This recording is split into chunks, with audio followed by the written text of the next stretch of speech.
करण्यात आली। आयसिस दहशतवादी संघटनेशी संबंधित असल्याच्या संशयावरून महामुंबईमध्ये छापे मारण्यात आले। गोवंडी कुर्ला यांसह आणखी एका जागी सोमवारी छापा टाकण्यात आला। इस्लामी दहशतवादांना समर्थन दिल्याचा काही जणांवरती संशय सुद्धा आहे। या संदर्भात अधिक माहिती जाणून घेत माझा सहकारी शुभम उमाळे सध्या आपल्या सोबत आहे। शुभम, गोवंडी कुर्ला यांसह आणखी काही ठिकाणी छापेमारी करण्यात आलेली आहे, काय माहिती समोर येते आणि किती जणांना ताब्यात घेतलंय?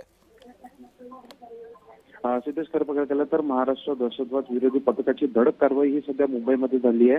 ISIS दहशतवादी संघटनेशी संबंधित असलेल्या संशयावरून जे आहेत मुंबईत छापेमारी झाल्याचं प्राथमिक माहिती जी आहे ती सध्या समोर आली आहे। यामध्ये गोवंडी कुर्ला आणि यासही अजून एका जागेवर जी आहे छापेमारी झालेली आहे।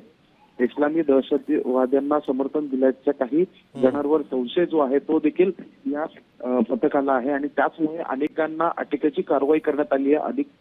अधिकची चौकशी जी आहे ती सुरू आहे। अधिकची माहिती ही देखील मुंबई पोलिसांकडनं किंवा मग महाराष्ट्र दहशतवादी विरोधी पथकाकडनं जी आहे खरी नक्कीच। धन्यवाद शुभम, तुम्ही दिलेल्या सविस्तर माहितीबद्दल।